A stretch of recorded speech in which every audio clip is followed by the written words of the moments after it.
जी अस्सलाम वालेकुम मेरे दोस्तों मैं हूं आपका दोस्त निसार जावेद। बात करेंगे मंशियात लेने वाले लोगों की। जो मंशियात मसलसल लेने वाले लोग होते हैं, एडिक्टिव मंशियात के, उनका एक सर्कल होता है, एक दायरा होता है। उस दायरे के अंदर वो रहते हैं। उस दायरे के अंदर अपने आप को वो सब कुछ समझते हैं, हर चीज़ से ऊपर अफजल समझते हैं।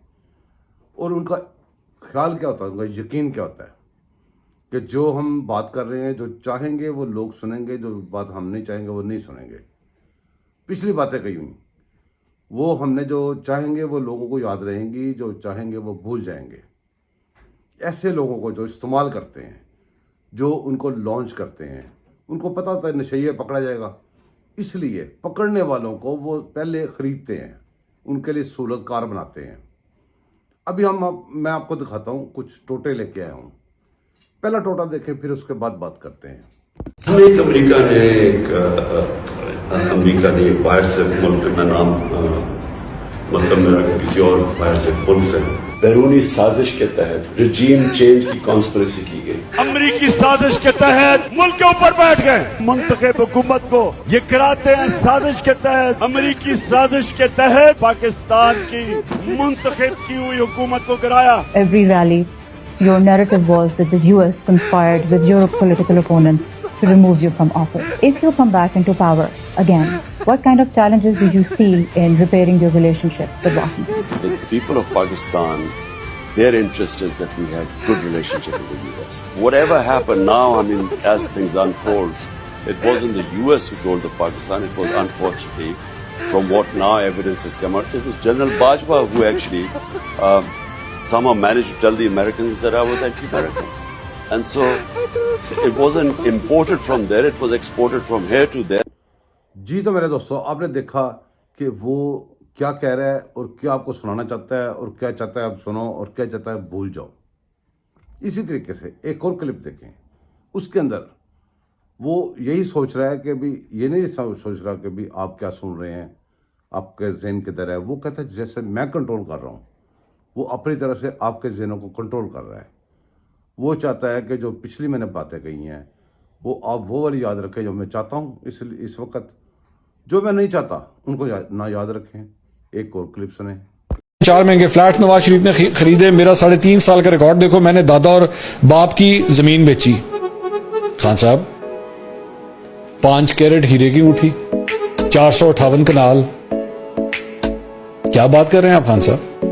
मलिक रियाज, इतनी जल्दी भूल जाते हैं आप ये सारी चीजें?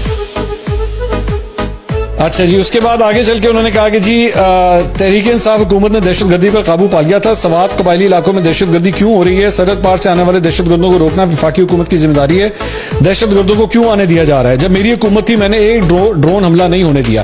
अच्छा, ये जो जुमला है ना, ये जब उन्होंने कहा कि जी जब मेरी हुकूमत थी मैंने एक ड्रोन हमला नहीं होने दिया, खान साहब अभी कल आप बोल के हटे हैं कि मेरे पास हुकूमत थी लेकिन ताकत नहीं थी।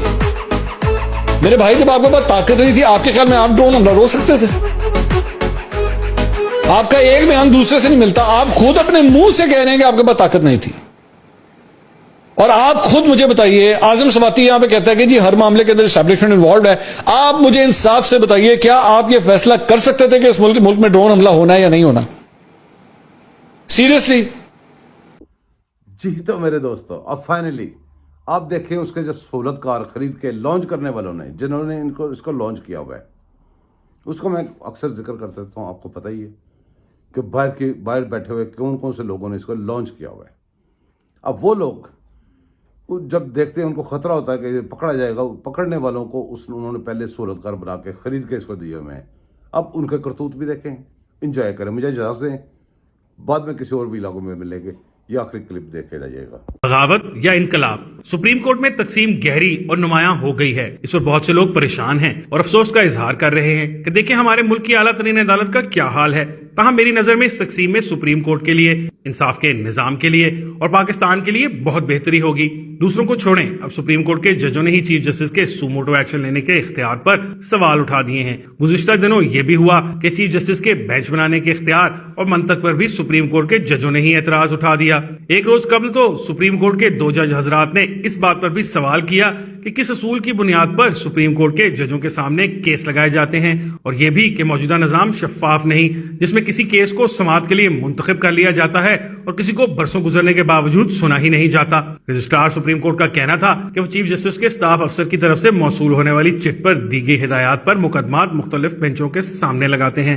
ये सुन और देखकर अच्छा लगा कि सुप्रीम कोर्ट के अंदर से जजों ने ऑडियो स्कैंडल की जद में आने वाले जज साहब समेत 2 जजों का 90 दिन में इलेक्शन करवाने के लिए चीफ जस्टिस का सुमोटो केस सुनने के लिए बनाए गए 9 रुकनी बेंच में शामिल होने पर एतराज उठाया, जिसके नतीजे में वो बेंच ही टूट गया। सुप्रीम कोर्ट को इंसाफ के निजाम की बेहतरी और अपनी रिप्यूट के लिए इस्लाहात और शफाफियत की बेहतर जरूरत है। चीफ जस्टिस ऑफ पाकिस्तान को बेंच बनाने और सुमोटो नोटिस लेने के अपने इख्तियार को खत्म करके सुप्रीम कोर्ट के सीनियर जजों की एक कमेटी बनानी चाहिए जो ये फैसला करे। ये कितने अफसोस की बात है कि चीफ जस्टिस के बाद जस्टिस काजी फायद ईसा समेत 2 सीनियर तरीन जजों को ना ही अहम बेंचों में शामिल किया जाता है, ना ही उन्हें अहम नौयत के केस सुनने के लिए दिए जाते हैं। बज़ाहिर केस लगाने का इख्तियार अगरचे रजिस्ट्रार सुप्रीम कोर्ट का है, लेकिन ये सबको मालूम है कि ज्यादातर अहम मुकदमात को चीफ जस्टिस के हुक्म पर ही उनकी मर्जी के जजों की अदालत में पेश किया जाता है। इन मामलात की दुरुस्ती सुप्रीम कोर्ट और तमाम हाई कोर्ट्स में होनी चाहिए। ऐसा नहीं कि ये खराबी अब पैदा हुई है, ये निजाम की खराबी है जो पहले से चल रही है और जिसे दुरुस्त करने की जिम्मेदारी सुप्रीम कोर्ट की है।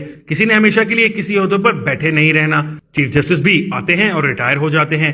उस चीफ जस्टिस को हमेशा याद रखा जाएगा जो अपने इख्तियारात जिनका गलत इस्तेमाल होता रहा खत्म करके केसों को मुख्तलिफ जजों के सामने फिक्स करने, अदालती बेंच बनाने, सुमोटो नोटिस लेने के लिए एक ऐसा निजाम वज़ा करे जो शफाफियत पर मबनी हो, इंसाफ के निजाम में बेहतरी की कोशिश हो। इसके साथ साथ सुप्रीम कोर्ट पर यह जिम्मेदारी भी आयद होती है कि आला अदलिया के जजों की तैनाती के निजाम पर नजर सानी करे ताकि हाई कोर्ट्स और सुप्रीम कोर्ट में तैनात होने वाले जजों का मयार जान पहचान और ताल्लुकात की बजाय मेरिट, आला किरदार और इंसाफ पसंदी पर हो।